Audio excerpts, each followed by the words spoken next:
Hi అండి. Welcome back to Lucky's kitchen world. అందరూ బాగున్నారా? నేను కూడా చాలా బాగున్నాను. అలాగే మీరందరూ కూడా బాగుండాలని మనస్ఫూర్తిగా కోరుకుంటున్నాను. ఇంకా మన వీడియోస్ ఎవరైనా కొత్తగా చూస్తున్నట్లయితే ప్లీజ్ లైక్ చేయండి. అలాగే మన ఛానల్ని సబ్స్క్రైబ్ చేసుకుని సపోర్ట్ అయితే చేయండి. మీ సపోర్ట్ ఎప్పుడు ఇలాగే ఉండాలని మనస్ఫూర్తిగా కోరుకుంటున్నాను. ఇంకా మన వీడియోస్ని చూస్తూ లైక్ చేస్తూ సపోర్ట్ చేస్తూ ప్రతి వీడియోకి మంచిగా కామెంట్ పెడుతున్న వాళ్ళు ప్లీజ్ ఈ వీడియోని కూడా లైక్ చేసి ఒక స్వీట్ కామెంట్ అయితే చేసేయండి. ప్లీజ్ లైక్ అయితే అసలు మర్చిపోవద్దు. మీరు నాకు ఇస్తున్న సపోర్ట్ అండి. మీరు ఇస్తున్న ప్రతి లైక్ కూడా నాకు ఇస్తున్న సపోర్టే. నేను అలాగే ఫీల్ అవుతాను. ప్లీజ్ లైక్ అయితే మర్చిపోవద్దు. ఇంకా వీడియోలకైతే వెళ్ళిపోదాము. ఈ వీడియో వచ్చేసి నిన్నటి వీడియోనే. పాత వ్లాగ్స్ అన్నీ అయిపోయాయి కదా అని చెప్పి నిన్నైతే వ్లాగ్ స్టార్ట్ చేశాను. స్టార్ట్ చేయడమే కొంచెం నీరసంగానే స్టార్ట్ చేశాను. మీకు తెలిసిందే కదా మన లేడీస్ ప్రాబ్లమ్స్. నెలకి వచ్చే 2 సిక్ లీవ్లు ఉంటాయి కదా, అవి అయిపోయి 3rd సిక్ లీవ్ అనమాట. ఇంకా చక్కగా స్నానం చేసేసి ఇల్లంతా ముందు శుభ్రం చేసేసుకున్నాను. ఈ 2 రోజులు మనం ఏ పని చేయకపోతే 3వ రోజు ఇల్లు ఎలా ఉంటుందో అసలు చూసుకోకర్లేదు కదా. ఇంకా అదంతా చేసుకుని వచ్చేటప్పటికే చాలా టైం పట్టేసింది. ఇంకా అందుకనే మార్నింగ్ నుంచి నాకు వ్లాగ్ తీయడం అయితే కుదరలేదనమాట. ఇంకా మా లక్కోడిని స్కూల్కి పంపుకునే తర్వాత స్టార్ట్ చేద్దాము అనుకున్నాను. ఇంకా లక్కోడిని పంపేటప్పుడే వీడియో అయితే తీయడం స్టార్ట్ చేశాను. ఏం లేదండి, ర్యాండమ్గానే తీసాను. ఏదో చేద్దాం అనుకున్నాను. ఆ రోజు ఏదో అయిపోయిందనమాట. ఒకటి అనుకుంటే ఒకటి అయింది. ఇంకా ఆ రోజైతే కొంచెం ఇల్లు క్లీనింగ్ పనులు కూడా చేసుకుందాము అని చెప్పేసి అనుకున్నాను. కానీ చాలా నీరసంగా అనిపించింది ఆ రోజు. ఇంకా డే స్టార్టింగే అలా ఉంది. ఇంకా కొంచెం కాఫీ అది తాగిన తర్వాత సెటిల్ అవుతుందిలే అని చెప్పేసి అలా మా లక్కోడిని అయితే చక్కగా స్కూల్కి అది పంపేద్దామని చెప్పేసి రెడీ చేసేసాను. లక్కోడు కూడా తలస్నానం చేయించేస్తాను. ఇంకా తలస్నానం అది చేయించేసి వైట్ డ్రెస్ అనమాట, వైట్ డ్రెస్ వేసేసి బ్రేక్ఫాస్ట్కి అయితే అట్లు పిండి ఉంటాయి ఫ్రిడ్జ్లో. ఇంక చేసే ఓపిక ఏమీ లేదు ఇంట్లో. ఏదైనా వెరైటీ టిఫిన్లు అవి చేద్దామన్నా మా లక్కోడు అంత ఇంట్రెస్ట్గా తిందో, నాకు ఇంట్రెస్ట్ లేదనమాట ఏదైనా చేద్దామంటే.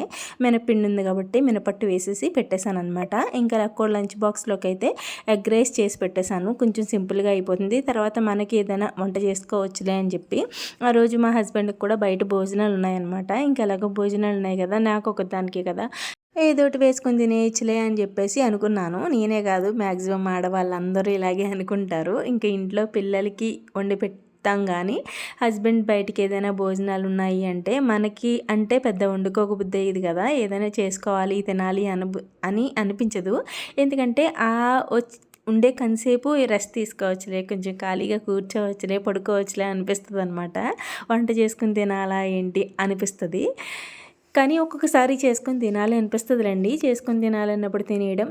ఇంకా ఓపిక లేదురా నాయన అనుకున్నప్పుడు ప్రశాంతంగా పడుకోవడమో కూర్చోవడమో చేసుకోవడమే, ఏదో ఒకటి వేసుకుని తినేసి. ఇంకా నాకు తినాలన్న ఇంట్రెస్ట్ లేదు, చేసుకోవాలన్న ఇంట్రెస్ట్ లేదు కాబట్టి ఇంకా మా ఆయనకైతే బ్రేక్ఫాస్ట్ వేసేసాను. మా లక్కోడైతే స్కూల్కి వెళ్ళిపోయిందనమాట. వెళ్ళిపోయిన తర్వాత ఆయనకి బ్రేక్ఫాస్ట్ వేసేసి మినపట్టు వేసేసాను. ఇంకా నేను కూడా వేసుకుని తినేసి కొంతసేపు పడుకున్నాను. కాఫీ తాగేసి వేడివేడిగా పెట్టుకుని తాగాను. నాకు కాఫీ చాలా ఇష్టం అండి. అది నేను మానాలంటే మానలేను. ఇది మంచిది కాదు హెల్త్కి, ఇలాగా అలాగా అని చెప్పినా సరే నేను మానలేను. అలా అని రోజుకు 10 సార్లు తాగను. ఉదయం కాఫీ తాగుతాను, తాగాలి అనిపిస్తేనే సాయంత్రం పూట టీ తాగుతానండి. నాకు సాయంత్రం పూట టీ ఉండాలి తాగాలి అని ఉండదు. సాయంత్రం మా ఆయనకి ఎలాగో పెడతాను కాబట్టి ఒక చుక్క తాగుతాను తప్పితే మార్నింగ్ కాఫీ మాత్రం కంపల్సరీ ఉండాలి. అది అలవాటైపోయింది. ఇంకా కొంతసేపు పడుకున్నాను కాఫీ తాగేసి. కొంతసేపు కాదులేండి, చాలాసేపు పడుకున్నాను. ఆయన భోజనానికి బయటికి వెళ్ళి మళ్ళీ వచ్చి భోజనానికి వెళ్ళి మళ్ళీ వచ్చే వరకు పడుకున్నాను. ఆయన వచ్చి లేపిన తర్వాత లేచి భోంచేసి అప్పుడు ఇంకా రేగిపళ్ళు అయితే ఉన్నాయన్నమాట. మా హస్బెండ్ వాళ్ళ మేనమామ, నేను చిన్నమ్మగారు చిన్నాన్నగారు అని చెప్తూ ఉంటాను కదా, వాళ్ళు ఇచ్చారనమాట. అంటే నేను మొన్న ఆదివారం వాళ్ళ పూజకి వెళ్ళాను కదా, వాళ్ళ ఇంట్లో ఈ పూజ జరిగింది కదండి, త్రినాథ పూజ. అప్పుడు వెళ్ళాను కదా, అప్పుడు రేగిపళ్ళు చూశాను అనమాట వాళ్ళ ఇంట్లో. ఈ రేగిపళ్ళు ఎక్కడవండి, చాలా బాగున్నాయి అని చెప్తే ఇక్కడే పొలం దగ్గర చెట్టు ఉంది, అక్కడి నుంచి తెచ్చారు చిన్నాన్నగారు అని చెప్పారు. ఇంకా నాకు కూడా కొన్ని తెప్పించండి, చెట్టు ఉందంటున్నారు కదా ఎలాగో అని చెప్పి నేను చాలా చొరవగా అడుగుతాను వాళ్ళని. అంటే నాకు ఇష్టం, ఇంకా వాళ్ళతో నేను ఫ్రీగా మాట్లాడగలను అన్న వాళ్ళనే అడుగుతానండి, అందరినీ అడగను. ఇలా చొరవగా ఉంటాను కాబట్టి నా పెళ్ళైన దగ్గర నుంచి బాగా అలవాటు. ఇంకా సొంత పేరెంట్స్ లాగా ఉంటారనమాట నాతో. మా పిల్ల మా పిల్ల మా పిల్ల మా పిల్ల అంటూనే ఉంటారు ఎవరిని అడిగినా సరే. ఎవరైనా తెలియని వాళ్ళు మీ అమ్మాయా అండి అంటే అవునండి అని చెప్తారు, కానీ మా అక్క వాళ్ళ కోడలని చెప్పరు. ఎవరైనా బయట తెలియని వాళ్ళు ఎవరైనా అడిగితే, ఇంకా తెలిసిన వాళ్ళు అయితే ఐడెంటిటీ చెప్పుకోవాలి కాబట్టి మా అక్క వాళ్ళ కోడలని చెప్తారు, కానీ మాకు తెలియని వాళ్ళు ఎవరైనా అడిగితే అవునండి మా అమ్మాయే అని చెప్తారు. నాకు అది చాలా చాలా ఇష్టం అండి, చాలా నచ్చుతుంది. నేను వాళ్ళతో ఇంత క్లోజ్ ఉండడానికి కారణం అదొకటి అనమాట. నన్ను సొంత కూతురులాగా చూసుకుంటారు. నాకు డబ్బు ఆస్తి ఇది కాదండి, మెయిన్ ప్రేమగా 4 ముక్కలు మాట్లాడితే చాలు పడిపోతాను. మీ కమెంట్స్ చూసినా అలాగే పడిపోతాను, అంతేనండి. ఇంకా అంతకు మించి నాతో ఏదో ఆశించి అయితే నేను ఎవరితో ఉండను. అది వాళ్ళ దగ్గర నాకు ప్రేమ దొరుకుతుంది కాబట్టి సొంత పేరెంట్స్ లాగా నేను చూసుకుంటాను, సొంత కూతురులాగా వాళ్ళు చూసుకుంటారనమాట. నేను చాలా చొరవగా అడుగుతాను ఏదైనా సరే. ఇంకా నేను అడగడమే ఆలస్యం, వెంటనే మర్నాడు కోసి తెచ్చేసారనమాట. అంటే అక్కడ పాపం కోయడానికి కూడా చాలా డొంకలాగా ఉందంట, చాలా కష్టపడి కోసారంటే నేను అడిగానని చెప్పి. అది దానికి నాకు చాలా హ్యాపీ అనిపించింది. నేను అడిగానని పాపం కష్టపడి కోసారు. చెట్టునున్నవి ఇంకా కింద పడినవి కూడా ఏరారంట. దాంట్లో నేను పుచ్చులు అవి కూడా చిన్నమ్మగా ఆల్రెడీ నాకు శుభ్రం చేసేసి కడిగేసి పంపారు. నేను మళ్ళీ ఏమైనా ఉంటే చూసుకొని అప్పుడు రేగుడియాలు అయితే పెట్టాను. రేగుడియాలు చాలా సింపుల్ అండి, మనం ఇంట్లో చాలా ఈజీగానే పెట్టేసుకోవచ్చు.